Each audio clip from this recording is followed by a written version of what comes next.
Hello, and welcome back to Blasters and Boomsticks. Dan, how are we today? I'm good, mate. I'm good. I'm hopped up on a iced latte, so I'm all good. Yourself? Ooh, a bit raspy. Mm. Been in the wars. Well, no wars really. I've just got a viral infection, but I say wars and it gives me street cred. Then I It, mention that and I lose it any I've gained. Um, so today, me and my non-street cred and you are going to look at The Dark and the Wicked.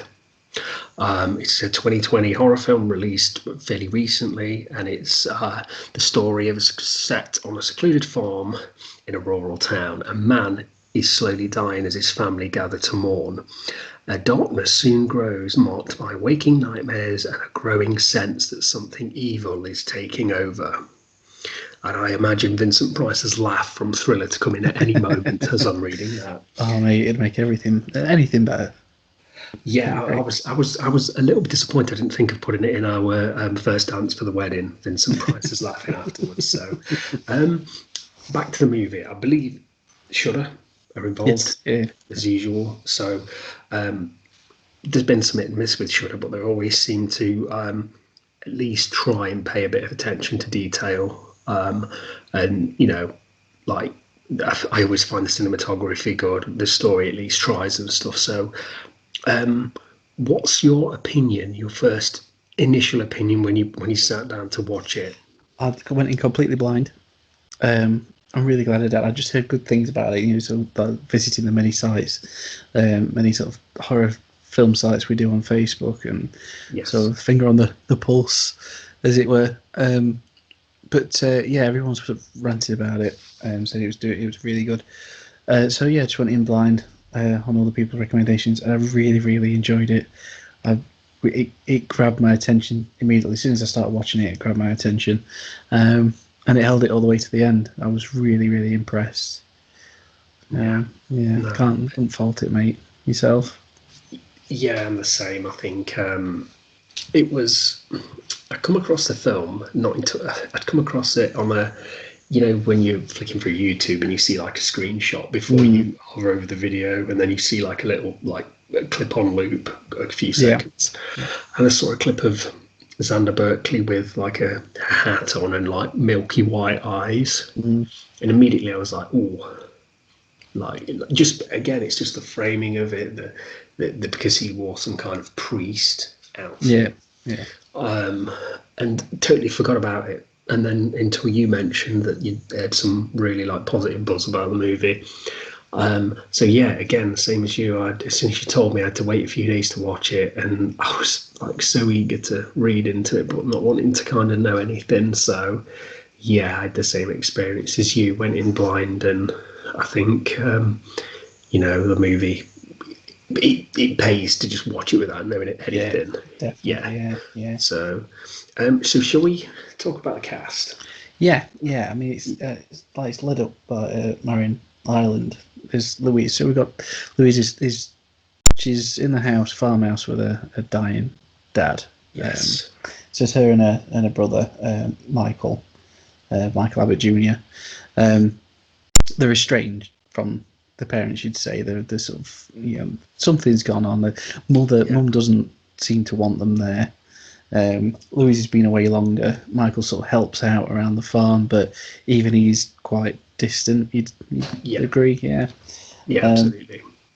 So straight away, there's some immediate family drama going off, which when you base it, I think your characters in real life situations, I always think about Poltergeist with the Freeling family that they're living in their own house, that they act like a real family unit.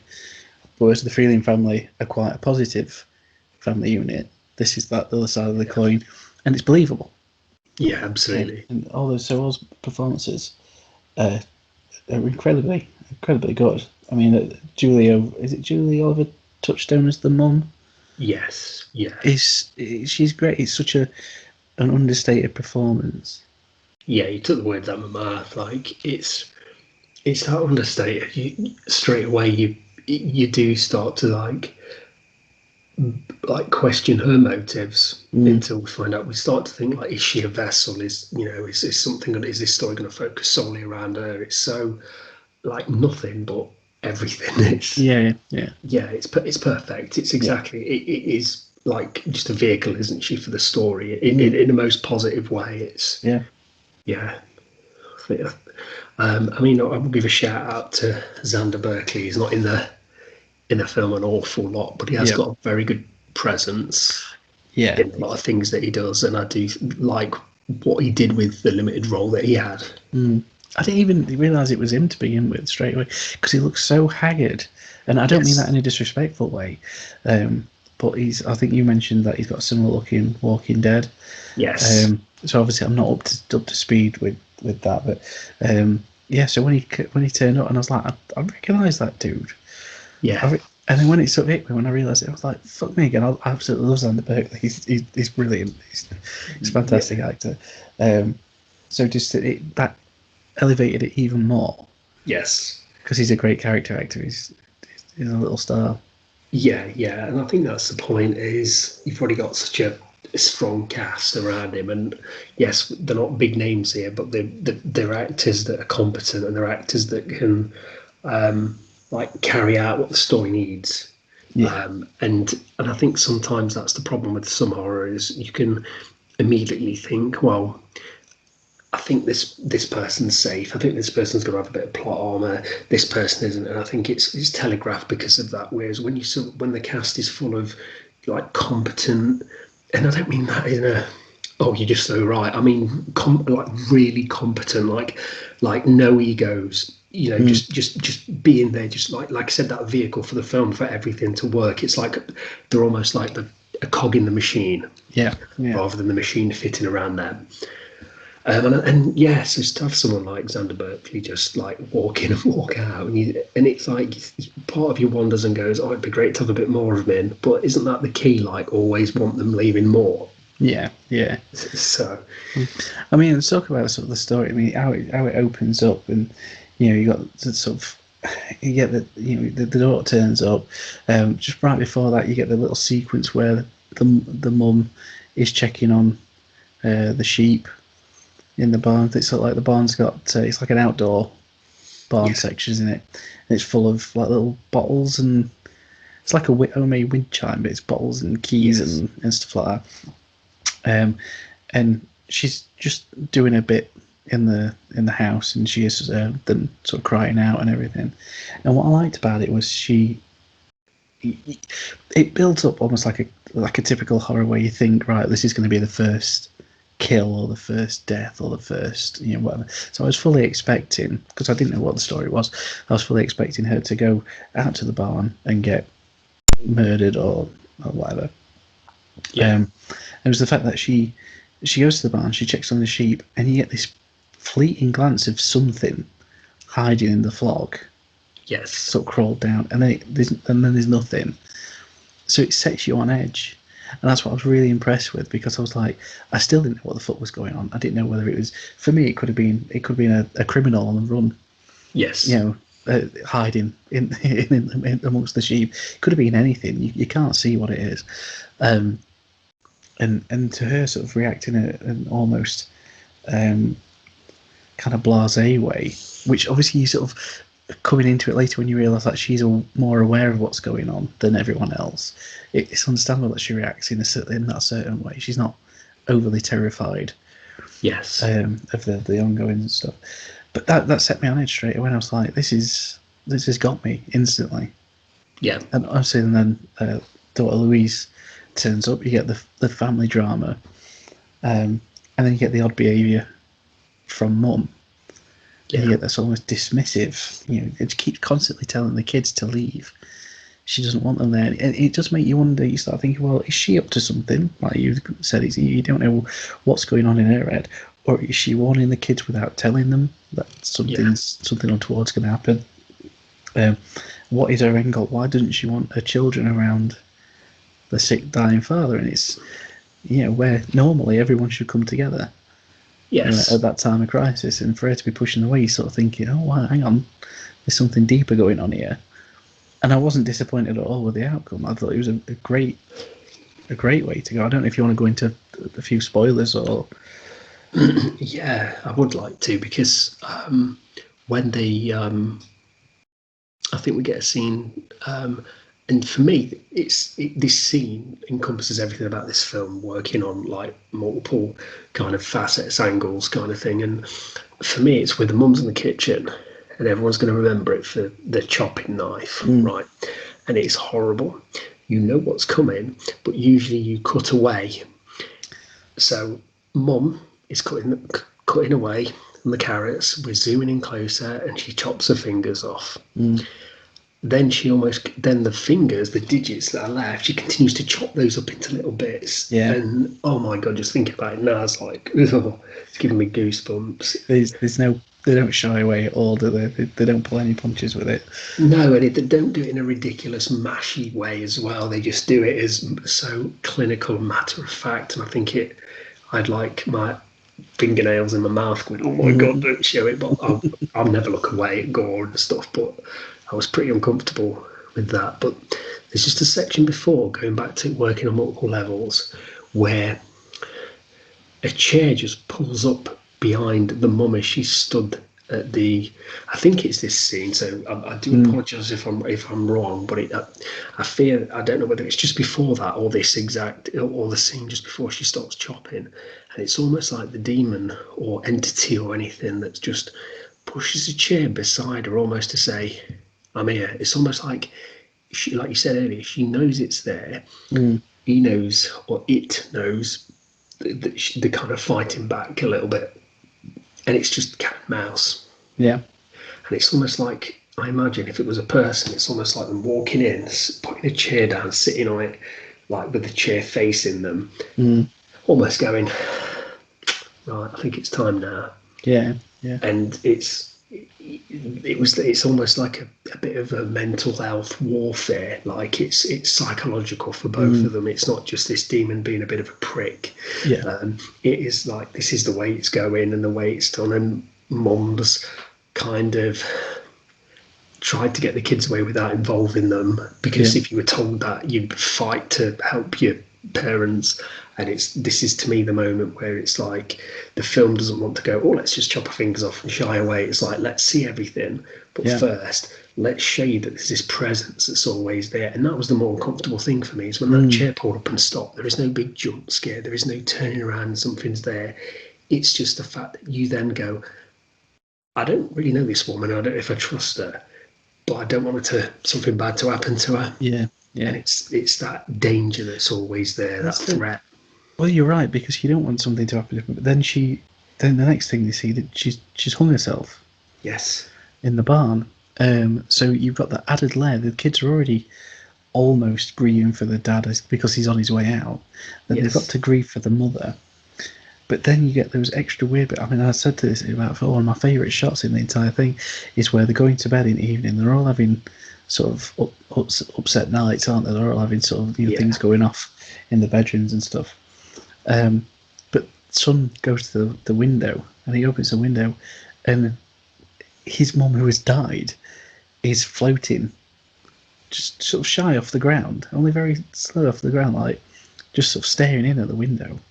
Yeah. And it's not done again, it's not a jump scare like the chair or anything like, it's not in your face, but it's just a really creepy image. And I credit to I want to the director, because we were joking about it, because it sounds very similar to Brian Boitano. Brian Boitano. Yeah, Brian Boitano. Boitano, yeah. And it's a credit to him that he's just, the thought that's gone into it is that I'm not going to do a typical jumping, scaring the shit out of everyone type film. I'm here to do a very well crafted, well thought out family horror drama. That it's more credit to it. And I think that when you sort of realise that, and you're told that the entity is feeding off of dad. Yes. It's feeding off, and that's why he can't get out. There's wonderful elements, like when she's in the shower. Yes. And she, the curtain opens and her dad stood there, wide-eyed and he starts sort of freaking out, and he starts wetting himself. Yeah. And it could quite easily be, and because at that point we're still unsure what's going on, quite easily be that it's part of his illness. We're never specifically told what he's Yes. dying of. But so when she panics out and the brother walks in, she goes, "What's wrong?" She goes, "Dad was in here. Dad was in here." And they go into the bedroom. He's still laid asleep with, with his mask on, and breathing Yeah. apparatus on, and stuff like that. So it does start toying with your mind. You're thinking, well, is there more to Dad then than Yeah. than meets the eye? So it's constantly playing with it. It's constantly toying with your expectations, and and I loved it. And it was nice. And I go to the scene where Michael, with the brother, he says, "Fuck this." He knows, they've sort of figured out what's going on. He's like, "Fuck this. I'm going home." Obviously, we're into the big spoilers now, but he goes home and he goes to see his wife and his children dead Yeah. at the dinner table, at the breakfast table, and he's completely overcome with grief and shock, and he's all this is going off at his dad's farm. His mum's just died. He's having to deal with all the supernatural bullshit as well, and he comes home to that, and you realise that this entity's got reach, and it's not just after dad anymore.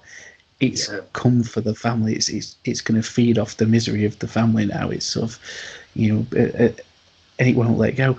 And then he can't live with what's happened, so he kills himself. He slashes his throat, and then his fucking family walk in. It was all an illusion. Oh my god, mate! I was like, Yes. no. Oh, I was generally really fucking upset about it. I was, Yeah. No, it was perfect. yeah, Obviously mundane way. It's absolutely perfect because sometimes I watch these films and think, like, how is a protagonist going to win?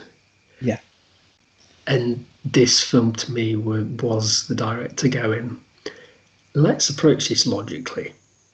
Let's look at it. Let's not be writing our way around our characters can survive. Let's see what happens when this entity has just got no chance. mm, And the good thing about, like you said, injecting family drama into it is not, it's not soap opera. It's to make you care, to put you in these situations where you feel something, you feel fear for these characters, and it's because you can maybe, a lot of people out there can maybe sympathise with what's going off. And it doesn't have to be that your family's gone through this and people have, hung themselves or on the last legs there and you've all fell out. It's just certain situations that we can all relate to as being dysfunctional and things like that. And to me, it just elevated the film. And like you said, you've got a guy behind the camera that can hold his finger off the like jump button. He can just stay shy away from it and go, you know what? Let's let the story take over. I don't need to scare somebody every 2 minutes. And it works because you get that dread, that atmosphere, which you lose as soon as you start making jump scares for the audience. So, is thumbs up recommendation or absolutely, mate. Yeah, it's one of those ones I would tell people to, over certain recent releases, which I yeah, think we'll be reviewing very soon. But I would say, over certain recent releases, I would throw people at this film. yes, You know, and I really think fans of. I mean, horror's there's a massive spectrum to horror. You get your sort of cheap schlocky stuff. You get your, out and all just gore hounds and stuff like that. And this like sort of niche. You get sort of highbrow art house horror and stuff like that. yeah, I think this would please a very broad spectrum of horror fans. yes, I do. I think it definitely appeals to everyone. So yes, yourself. Yeah, I would. I would. I very pleasantly surprised by it, and I've said to you on numerous occasions that even if I come out of a film going, Shudder exclusive and stuff's going, wasn't really for me. It didn't work. I can always appreciate what they've tried to do. Yeah, So, and this is probably one of the better ones I've watched. I would just recommend to people when you watch the film, try and watch it again, obviously with an open mind, but also it's not one of those films to really like kind of half-horse watch, like put on as you may be eating or something. Like this is your evening, dedicate a couple of hours Yeah, to it definitely. to Yeah. watch it. I mean, the only negative I will say about it is this is the only thing I can think of is that maybe there needed to be for me a more explanation of why the entity or demonic force can not can deal and impact certain people straight away and eliminate its threats, but it takes a while to to feed off dad or to claim dad's soul or whatever. But again, it's something that you can kind of, I don't know, maybe again it's like it's a bait kind of thing, or there is a reason behind it, and it's not too difficult for me now to think of a few reasons, to kind of shut that plot all off. But I think maybe just a line or two would have been really nice Yeah. because I think it's one of those films that it's just nothing. Again, there's not a wasted second in there. It's glorious. So yeah, there you have it, folks. Two recommendations. Both one from each, not just me twice, and Dad hates it. So yeah, go out and watch it. It's available on Shudder. At the moment, I think there's an offer for Shudder, which is like 99p for 3 months. So there's no excuse really, is there? Yeah. Yeah. Go out there and watch it.